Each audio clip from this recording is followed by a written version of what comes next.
Today I'm looking at the FiFine K669D, which I'm currently speaking into, and the K669C. These are pretty inexpensive microphones. There is a condenser, and this is the dynamic. $37 each on Amazon currently, so they're quite not expensive. Now, the company did reach out to me and send me these for review, but they have no control over what I say. In the box, it does come with a user guide, of course, which explains that the dynamic is an end address mic, and the condenser here is a side address. Both of these microphones also include this nice little handy desktop tripod stand, which is actually a nice addition to these. It's pretty sturdy, and while I wouldn't necessarily use it on these mics, if you do want to just plop it on your desk and do some streaming or something, that could come in handy. They're also handy for lots of other things with other attachments, so always good to have little tripod stands, always a welcome addition. Other than that, it's just the mic itself and the mic stand adapter. These are XLR mics, so they're not USB powered, and you will need an audio interface. The main question for me, and probably for most of you, is how well do they do in a studio setting? And the points I'm looking for are going to be build quality, the self-noise, and obviously the sound, the tone. Is it sensitive, and does it sound good? In terms of the build and the appearance of these, I've really got no complaints. They feel sturdy, they look nice, they've got a matte black finish, and the grills aren't squishy or spongy. I mean, they're pretty tough. They're rugged, they're heavy. The build seems nice, and I like matte black things, so looks, for me, I think they look good. The mic stand adapter is another potential point of failure as far as build goes.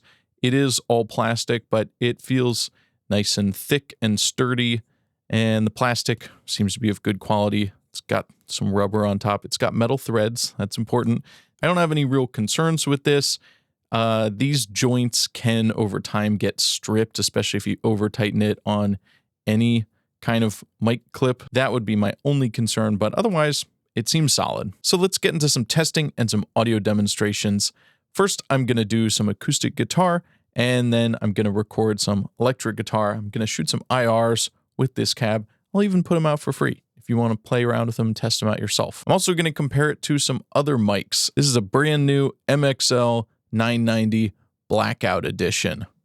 It doesn't actually sound different than the other ones, but it looked cool, and it was only $50 new on Reverb. I've also got my custom modified 990 here, and this one has a K47 capsule in it from Document Audio. So it is an upgraded capsule. It is a large diaphragm, a true large diaphragm. The stock 990 is actually a small diaphragm with a brass trim ring to make it look bigger. That K47 capsule alone is around $100, and then you need a donor body, so about $150 all in for that. So we can see some differences between these little price points and see if it makes a big difference, if you like the different tones of whatever, and we'll find out.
Now, based on looks alone, I believe that the condenser here is an electret, so it's not necessarily going to be suitable for modifying if you wanted to upgrade the capsule in it, which is too bad because it's a nice body, but you may have to do some further modifications if you wanted to change out the capsule in that. Next, let's take a listen to how it sounds on the electric guitar with these IRs I captured, and I was careful to get the mic positions between the two mics we're comparing exactly the same, and I've got both the dynamic and the condenser.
Here's how the mics sound with no audio processing going on. I'm currently speaking into the FiFine K669C condenser microphone about 6 to 8 inches away from my mouth. I'm speaking directly into the capsule, and it doesn't have any pop filter in front of it, as you can see. So let's do a plosive test. Peter Piper picked a peck of pickled peppers. Definitely picks up some pops and plosives, so let's test out with a pop filter. Peter Piper picked a peck of pickled peppers. That works quite well. So if you're going to use this, you may want to use it with a pop filter if you're going to be speaking directly into it, which you likely would, but hey, I don't know, maybe you want to put it on your desk, in which case it's about maybe 1.5 feet away. I will probably boost the audio in post just to give you an idea of how it sounds. If you're speaking further away, like if this is your desk set up for streaming and you don't want a mic in your face, which, you know, is cool, so you should probably do that anyways, but here's how it sounds from a little further away. If you were to do this, you'd probably pick up a lot of keyboard noises with your sick mechanical gaming keyboard, so, you know, you may want to actually get a mic stand and put it a little closer so that it sounds better. You also pick up a lot more room noise when you're further away from the mic. And now is the FiFine K669D dynamic microphone. I'm again about 6 to 8 inches off the capsule, and it sounds like this. I don't know what else to say there. Let's test the plosives on this. Peter Piper picked a peck of pickled peppers. It does pick up some plosives, so you might want to use a pop filter if we're going to be speaking closer to this. Peter Piper picked a peck of pickled peppers. Now, another option is to simply speak off axis. This is about 45 degrees, and now we shouldn't really get any plosives, and I can get even closer for some of that proximity effect, and that may be a decent way to use this microphone since it's brighter anyways. The slightly darker tone that we'll get from being off axis may not really hurt this microphone since it's kind of bright. So here I am at the same distance speaking directly into the capsule, and we will get more plosive action. And here I am, 45 degrees off, less plosives. Well, should be none. However, you will still get your breath noises. Now, do I recommend these mics, and what would I recommend them for? First of all, bear in mind the price is quite low at $37. Neither of these mics are going to break the bank, and if that's all you can afford, I don't think that they're bad mics. Tone-wise, I think they're not my favorite, but the dynamic I think sounds pretty good on voice, and the condenser works pretty well for acoustic guitar. For electric guitar, neither of them would be my top pick, but again, considering the price, they're not terrible. I would, however, recommend, if you're going to record electric guitar very much or at all, just buy an SM57. It's my favorite microphone for recording electric guitar, and even more expensive microphones, I don't think, have that same sound. At least not for metal. Sure, it's overused, but who cares? It sounds good. It's got the sound. So to me, nothing else is an SM57. I think these have a little different sound. Is it something that I would necessarily choose? Not so much. I think they're kind of bright. They're a bit thin, and they have some stuff going on in the mids that I don't love. They'd be perfectly usable with some EQ, some tweaking in a mix. You could definitely make it work. The sound quality isn't bad so much. It's just maybe not to my taste as far as tuning, especially on electric guitar, especially for metal. That's a very particular use case that you may or may not care about, but I wouldn't buy them for that. For the acoustic guitar, the K669 Condenser wasn't my first pick out of these three, but I think it held up reasonably well, and the 990 isn't a whole lot more expensive, so if you prefer the sound of that, that's not a bad choice either. Neither of them are as good as some slightly more expensive mics in terms of noise performance, in terms of some of the tone quality, but, you know, they both do a good job for budget mics. I don't think this is a bad choice for acoustic guitar, but you may have to process it more. Also depends on the context. If you're going to be doing an important solo acoustic guitar record, may not be your top choice, but, you know, if you're investing a lot of time into a record like that, you're probably going to spend a little more money on a mic. If you need it in a pinch, or you rarely do acoustic guitar and you just want something that works for that, it's not a bad choice. I think the target audience for these, based on the fact that it says it's for podcasting, streaming, and video creation, is going to be voice work. And in that case, I would recommend the dynamic over the condenser. While a condenser is a little more versatile for recording acoustic instruments, and will give you louder volume if you want to put the mic further away, I think as far as sound quality goes, I like the dynamic better for speech, for videos. I don't mind having a mic in the shot, obviously, but if you wanted it to be further away, the condenser would be the one you'd go for that. But you may not get the best results from having a condenser far away, no matter what kind of mic it is.